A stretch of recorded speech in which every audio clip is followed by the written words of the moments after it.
అందరికీ very good morning. Jaganmohan Reddy గారికి సంబంధం లేకపోయినా జగన్మోహన్ రెడ్డి గారికి అంటగట్టడం, ఈ ప్రభుత్వంలో ఏదైనా తప్పులు జరిగినా కూడా దాన్ని జగన్మోహన్ రెడ్డి గారికి లింక్ పెట్టి వార్తలు రాయటం, ఇవి ప్రతిరోజు శృతి మించుతా ఉన్నాయి. సో ఈరోజు ఎటువంటి కథనాలను వాళ్ళు ప్రచురించారనేది ఒక్కసారి చూద్దాం. నిన్న కేంద్ర మంత్రి పీయూష్ గోయల్ గారు ఆంధ్రప్రదేశ్ రాష్ట్రానికి వచ్చాడు. ఆంధ్రప్రదేశ్ రాష్ట్రానికి వచ్చి నిన్న ఉండవల్లిలో క్యాంప్ కార్యాలయంలో కేంద్ర మంత్రి పీయూష్ గోయల్కు పుష్పగుచ్చం ఇచ్చి ఆహ్వానిస్తున్న చంద్రబాబు నాయుడు. సో దాంట్లో ఈనాడు మేజర్గా చూస్తే ఏం రాసిందంటే, పొగాకు భారంలో బోర్డు సగం భరించాలి, మామిడి గుజ్జుపై జీఎస్టీని 12% 5% తగ్గించండి, పామోలిన్ దిగుబడి సుంకం తగ్గింపై పునరాలోచించండి, ఆక్వా ఎగుమతులపై అమెరికా సుంకాల భారం తప్పించండి, కేంద్ర మంత్రి పీయూష్ గోయల్ను కోరిన చంద్రబాబు నాయుడు. హెచ్డీ బార్లీ పొగాకు ధరలు తగ్గిన నేపథ్యంలో రాష్ట్ర ప్రభుత్వం 300 కోట్లతో 20 మిలియన్ కొనాలని నిర్ణయించినట్టు చంద్రబాబు తెలిపారు. రాష్ట్రం ఖర్చు పెడుతున్న 300 కోట్లు 150 కోట్లు పొగాకు బోర్డు భరించేలా చూడాలని కేంద్రాన్ని కోరారు. అట్లానే ఇక్కడ చూస్తే పొగాకు రైతులను ఆదుకోండి, బార్లీ పొగాకు కోసం 150 కోట్లు వెచ్చించండి, 300 కోట్లతో మేము పొగాకు కొంటున్నాం. సో మామిడి గుజ్జుపై జీఎస్టీ సేమ్, పొగాకు అదనపు సాగు వద్దు, దాంతో రైతులకు ఇబ్బంది. గోయల్, పొగాకుని ఇంకెక్కువ మీరు సాగు చేయొద్దని చెప్పి కేంద్ర మంత్రి గోయల్ గారు చెప్తున్నారు. అసలు పొగాకుకు సంబంధించి ఎప్పుడు కొనాలి, ఎప్పుడు మీరు కేంద్ర మంత్రితో ఎప్పుడు ఆయన ఏడపోతే మాట్లాడేది ఏంది? చంద్రబాబు నాయుడు గారు ఏం చేస్తారో కనీసం అసలు మీకు అర్థం అవుతుందా? మార్చి నుంచి జూన్ వరకు పొగాకు సంబంధించి కొనాలి. 220 మిలియన్ టన్నులు ప్రొక్యూర్మెంట్ చేయాలి. ఇది పొగాకుని మార్చి 1 నుంచి జూన్ ఎండ్ వరకు. ఇంకా 10 రోజులు 15 రోజులు పోతే ఇంకా అయిపోయింది టైం కూడా. సో ఇప్పుడు మీరు తేరుకొని, అది కూడా జగన్మోహన్ రెడ్డి గారు అక్కడికి వెళ్ళొచ్చిన తర్వాత ఇప్పుడు తేరుకొని, అది కూడా కేంద్ర మంత్రి ఇక్కడికి వస్తే ఒక 20 మిలియన్ కేజీలు కొనండి. మొన్నటిదాకా ఎంత కొన్నారు? 40 మిలియన్ టన్నులు కొన్నారు. ఎంత? 220 మిలియన్ టన్నులు ప్రొక్యూర్మెంట్ చేయాల్సి ఉంటే కేవలం 40 మిలియన్ టన్నులు మాత్రమే చేశారు.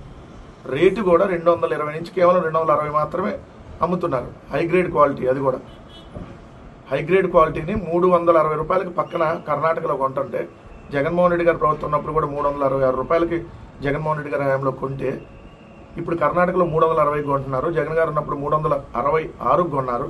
కానీ మీరు ఇప్పుడు 220 నుంచి 260 మధ్య, అంటే 240 రూపాయలు కొంటున్నారు. రైతు అక్కడ నష్టపోతా ఉన్నాడు. చేయాల్సింది చెయ్యరు. మిర్చికి సంబంధించి కూడా మొన్న సేమ్ జగన్మోహన్ రెడ్డి గారు మిర్చి ఆడికి వెళ్ళి వచ్చిన తర్వాత కేంద్రానికి లేఖ రాస్తారు. 25% వాళ్ళు కొంటా ఉన్నారు. ఇప్పటి వరకు ఒక 1% కూడా కొన్నటువంటి దాఖలాలు లేవు. నిన్నటికి నిన్న ధాన్యం బకాయిలు ఏదైతే 1000 కోట్లు ఉన్నాయని చెప్పి నీ పత్రికలోనే రాశారు. 2 నెలల నుంచి ధాన్యం బకాయిలు ఇవ్వటలేదని. జగన్మోహన్ రెడ్డి గారు ఇల్లొస్తే తప్ప మీకు రైతాంగం గుర్తురాదు కావాలి. జగన్మోహన్ రెడ్డి గారు ఇల్లొస్తేనేమో జగన్మోహన్ రెడ్డి గారితో పాటు వచ్చిన వాళ్ళ మీద, జగన్మోహన్ రెడ్డి గారి మీద కేసులు పెడతారు. మొన్న మిర్చి యార్డు చూసాం, కేసులు పెట్టారు జగన్ గారి మీద, మరి కొంతమంది మీద. నిన్నటికన్నా పొదులు చూసాం ఏ విధంగా చిత్రహింసలు చేస్తున్నారు కార్యకర్తల్ని, రైతుల్ని. అక్కడ వచ్చినట్టు రైతుల మీద కూడా కేసులు. ఎంత దారుణమైన పరిస్థితులు రాష్ట్రంలో ఉన్నాయి. పొగాకును కొనమనే కదా జగన్మోహన్ రెడ్డి గారు చెప్పింది, మీరు కొంటలేదని కదా ఆయన అక్కడికి వెళ్ళింది. ఇప్పుడు దాకా మీకు పీయూష్ గోయల్ గారు, మీరు కేంద్రంలో భాగస్వాములుగా ఉన్నారు చంద్రబాబు నాయుడు గారు. ఎంత దారుణం! 220 మిలియన్ టన్నులు ఎక్కడ, మీరు కొన్న 40 మిలియన్ టన్నులు ఎక్కడ? ఇప్పుడు ఏదో 340 కోట్లు పెట్టి కొంటాం, 150 కోట్లు వాళ్ళని అడుగుతున్నారు. అసలు ధరల స్థిరీకరణ ఇది ఏమైంది? అసలు చూస్తే ఒక పక్క రైతు భరోసా లేదు. మొన్న ఏడాది వీళ్ళు అధికారంలోకి వచ్చిన మొట్టమొదటి ఏడాది 0 రైతు భరోసా, 20,000 ఇస్తామని చెప్పారు. అదేవిధంగా మీస్తూ రైతుకి పంటల ఒకవేళ అరాకొర కొన్న గిట్టుబాటు ధర ఉండదు. సరే, అరాకొర కొని ఆ గిట్టుబాటు ధర లేకపోయినా ఎంతో కన్నా వస్తాయంటే నెలల తర్వాత డబ్బులు ఎవరు? ఇంకా రైతాంగం ఎలా బతకాలి? ఆయన మీరు ఇక్కడికి వస్తే కేంద్ర మంత్రి, అప్పుడు దాకా మీకు తెలియదా? సో రాష్ట్రంలో ఎంత దయనీయమైన పరిస్థితులు ఉంది, రైతాంగం ఎంత ఇబ్బంది పడుతున్నా నిమ్మకు నీరెత్తినట్టుగా చంద్రబాబు నాయుడు గారు లెక్కాజమా లేకుండా ఏ విధంగా వ్యవహరిస్తున్నారో ఒకసారి దయచేసి గమనించమని చెప్తా ఉన్నా. ఆంధ్రజ్యోతిలో ఒక నిజం రాశాడు చానాల తర్వాత. ఇవేం కోతలు బాబోయ్, రాష్ట్రంలో విచిత్ర వాతావరణం, తీవ్రమైన ఉక్కబోత, జనం బుక్కిరి బిక్కిరి. అదే సమయంలో కరెంటు కోతలు. పట్టణ గ్రామీణ ప్రాంతాల్లోని ఇదే పరిస్థితి. కోతలు కావు, అంతరాయమే అంటున్న డిస్కమ్లు. రాష్ట్రంలో విచిత్రమైన వాతావరణం ఒకవైపు, కరెంటు కోతలు మరొక వైపు. వెరసి జనం ఉక్కిరి బిక్కిరి అవుతున్నారు. వాతావరణ పరిస్థితులు గమనిస్తే ఆకాశంలో మబ్బులుంటాయి, వాతావరణం చల్లగా ఉంటుందేమో అని ఆశిస్తే భరించలేనంత ఉక్కబోత ఉంటుంది. ఒళ్ళంతా చెమటలు పడుతున్నాయి. సరిగ్గా ఇలాంటి వాతావరణంలోనే కరెంటు పోతుంది. ఎక్కడో లైన్ ప్రాబ్లం ఏమనుకుంటే రాత్రి సమయంలోనే ఇదే పరిస్థితి. రాత్రి వేళ సరిగ్గా కునుకు పడుతుందన్న సమయంలోనూ కరెంటు పోతుంది.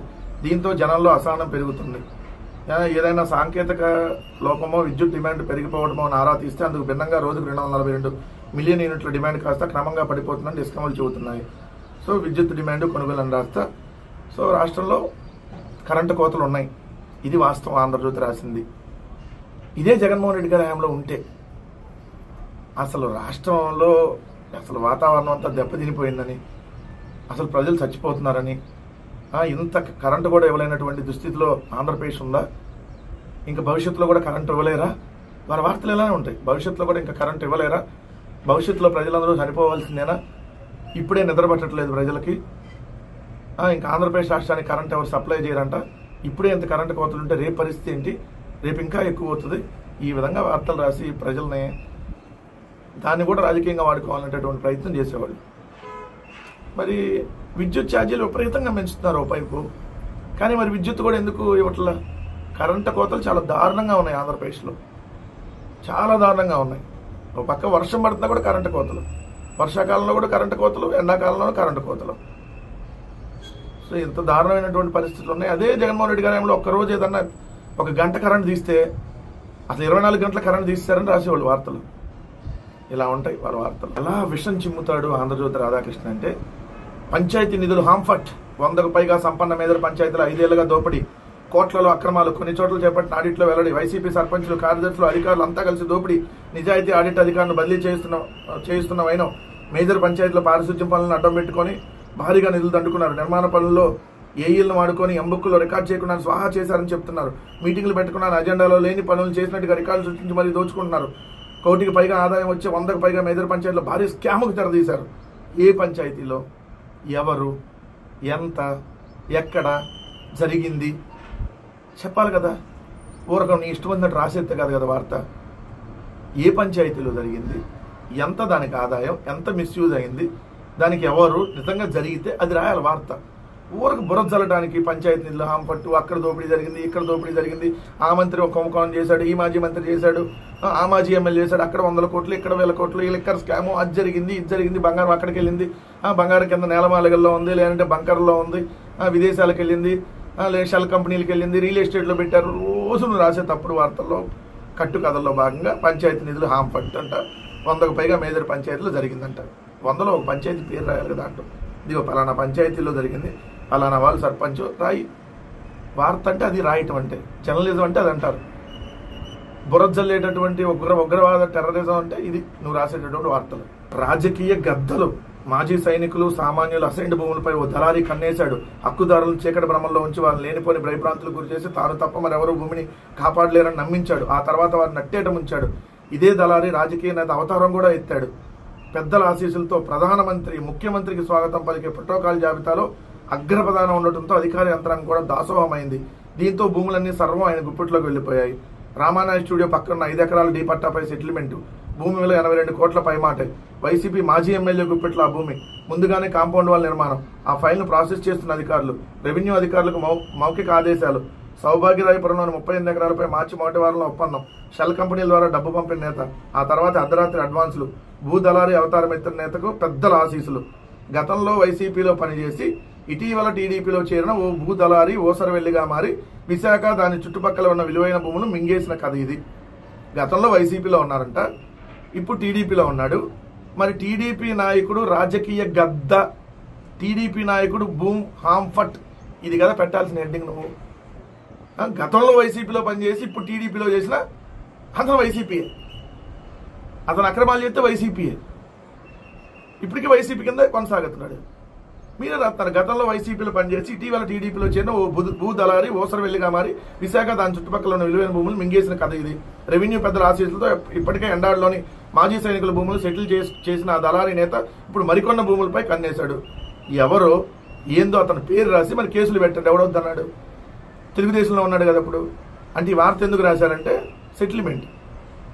ఇప్పుడు కిట్టుకింత, అదే మన బూత్ కిట్టుకి ఇటాన్ని రాస్తాడు. చాలా ముదురు సానా సతీష్, తర్వాత చాలా కాదండి చాలా మంచి సతీష్ అండి, అందుకని రాజ్యసభ ఇచ్చామండి. ఇట్లానే రాస్తారు పేర్లు, ఎమ్మెల్యేల పేర్లు రాయకుండా కొన్ని తెలుగుదేశం వాళ్ళ అక్రమాల గురించి అట్లా రాసి వాళ్ళ నుంచి వాటాలు రాగానే మళ్ళీ ఈ కథనం మాయమైపోయింది. మరి వేయాలి కదా, ఆ పేరు రాసి మరి మీరే ప్రభుత్వంలో ఉన్నారు కదా, మరి యాక్షన్ తీసుకోవాలి కదా. కానీ మళ్ళీ దీనికి వైసీపీకి అంటగట్టేస్తారు. ఎక్కడ ఏం జరిగినా వైఎస్ఆర్సీపీకి అంటగట్టాలి. ఇది వీళ్ళ బూతు వార్తలు. వైఎస్ఆర్సీపీ మాజీ ఎమ్మెల్యేలని, వైఎస్ఆర్సీపీ మాజీ మంత్రుల్ని, వైఎస్ఆర్ కాంగ్రెస్ పార్టీ నాయకుల్ని, సోషల్ మీడియా కార్యకర్తలు అందరిని అరెస్ట్ చేసేస్తే ఒక పని అయిపోయింది కదా. మొత్తం అందరికి ఒకేసారి నోటీసులు ఇచ్చేసి ఏ ఊర్లో ఆ ఊర్లో జైలు కట్టేసి అరెస్ట్ చేసేస్తే ఒక పని అయిపోద్ది. అదే చూడండి, కుట్ర బయటకు వస్తుందా? కుంటిమధ్య హెలిప్యాడ్ ఘటనలో తుద్దశకు విచారణ. హెలికాప్టర్ విండ్షీల్డ్ దెబ్బతినలేదన్న పైలట్ కో పైలట్ జవాబులపై పోలీసులు అసంతృప్తి, విచారణకు సహకరించిన తోపుదుర్తి, త్వరలో ఛార్జ్షీట్ దాఖలు. ఏదైతే మొన్న 100 మంది మీద కేసులు పెట్టారు. రాప్తాడులో జగన్మోహన్ రెడ్డి గారు వెళ్ళినప్పుడు పోలీసులు బందోబస్తు కల్పించకపోవటం వల్ల హెలీప్యాడ్ దగ్గరికి వైఎస్ఆర్ కాంగ్రెస్ పార్టీ శ్రేణులు ప్రజలు పెద్ద ఎత్తున రావటం వల్ల అక్కడ విండ్షీల్డ్ దెబ్బతింది అనేది ఆ రోజు మనకు వచ్చినటువంటి వార్త. అయితే వీళ్ళు పైలట్ని విచారిస్తే విండ్షీల్డ్ దెబ్బతినలేదని, ఫ్లెక్స్ విండో ఫ్యాన్ పగులిచ్చిందని, దీంతో జగన్కి ఇబ్బంది వస్తుందని భావించి ఆయన వదిలేసి వెళ్ళిపోయాయని చెప్పి పైలట్ చెప్పాడు. అయినా ఏదో కుట్ర కోణం ఉందంట, అనుమానాలు ఉన్నాయంట, అంటే ఏదో ఒక విధంగా అరెస్టులు చేయాలి. ఆయన మొన్న ఆల్రెడీ విచారణకు పిలుస్తున్నప్పుడు జనం దూసుకొస్తారని భయపడ్డాం, గోదావరి ఏవియేషన్తో అనుమతితోనే టేకాఫ్ చేసాం, విండ్ షీల్డ్ కాదు ఫ్లెక్స్ విండో పేన్లో చీలికి వచ్చింది, అది పెద్దదైతే జగన్కి ఇబ్బంది వస్తుందని భావించాం, అందుకే ఆయన వదిలేసి వెళ్ళిపోయాం. కుంటిమధ్య హెలిప్యాడ్ ఘటనపై పైలట్ వివరణ ఇచ్చాడు ఆల్రెడీ.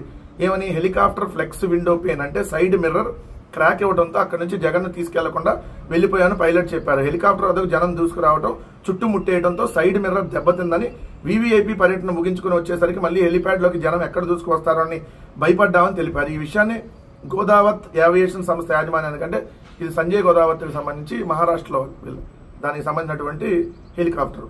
సో గోదావరి ఏవియేషన్ సంస్థ యాజమాన్యానికి తెలిపి వారి అనుమతితోనే హెలికాప్టర్ టేకాఫ్ చేశామని చెప్పారు.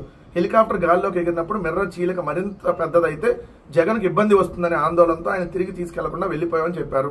అలా వెళ్లేందుకు తమకున్న అధికారాన్ని వినియోగించామని, తాము కంఫర్ట్ జోన్లో ఉంటాము కాబట్టి టేకాఫ్ చేశామని వివరించారు. కాగా 3 సార్లు న్యాయవాది, 4సారి నోటీస్ ఇచ్చిన న్యాయవాదితో వచ్చారు. అసలు జరిగింది ఫ్లెక్స్ విండో పేన్ క్రాక్ ఇస్తే హెలికాప్టర్ ఎలా టేకాఫ్ చేశారో, ఎవరు అనుమతితో తీసుకెళ్లారని పైలట్ను ప్రశ్నిస్తే ఆయన చెప్పాడు. సో గోదావరి ఏవియేషన్తో మేము సంప్రదించే వెళ్ళాము అని. కానీ దీంతో కూడా కుట్ర కోణం ఉందంట, అరెస్ట్ చేసేయాలి అర్జెంటుగా. తోపుదుర్తి ప్రకాష్ రెడ్డి గారి మీద ఇప్పటికే అనేక కేసులు. ధైర్యంగా రాజకీయంగా ఎదుర్కోండి, చేతకాని దద్దమ్మల్లాగా ఎందుకు ఇలా? తెలుగుదేశం పార్టీ వాళ్ళు రాజకీయంగా 3 రాజకీయ పార్టీలు కలిసి వచ్చినా మమ్మల్ని ధైర్యంగా ఎదుర్కోలేరు. ఇలా తప్పుడు కేసులు పెట్టి వేధించేసి ఏదో అరెస్టులు చేసేస్తే అయిపోయింది అనుకుంటే రేపొద్దున 4 ఏళ్ళ తర్వాత ఏమైందో ఒకసారి ఆలోచించుకోవాలి కదా. ఇప్పుడు మీరు అరెస్టులు చేస్తున్నారు, బాగానే ఉంది, మేము కూడా జైలుకి వెళ్తాం, మళ్ళీ వస్తాం, మళ్ళీ పోతాం, మళ్ళీ వస్తాం, తర్వాత మీరు శాశ్వతంగా రాకుండా ఉంటారు కదా జైలు నుంచి. సో ఒకసారి చూసుకోవాలి ఏ విధంగా మీరు తప్పుడు వార్తలు రాసి ఏ విధంగా కేసులు పెట్టి వేధించాలని చూస్తున్నారో, దానికి పర్యవసనం ఏంటో, తర్వాత ఏమైందో కూడా ఆలోచించుకొని పెట్టండి కేసులు. తర్వాత ఏమైనా జరిగిద్దో చూద్దాం.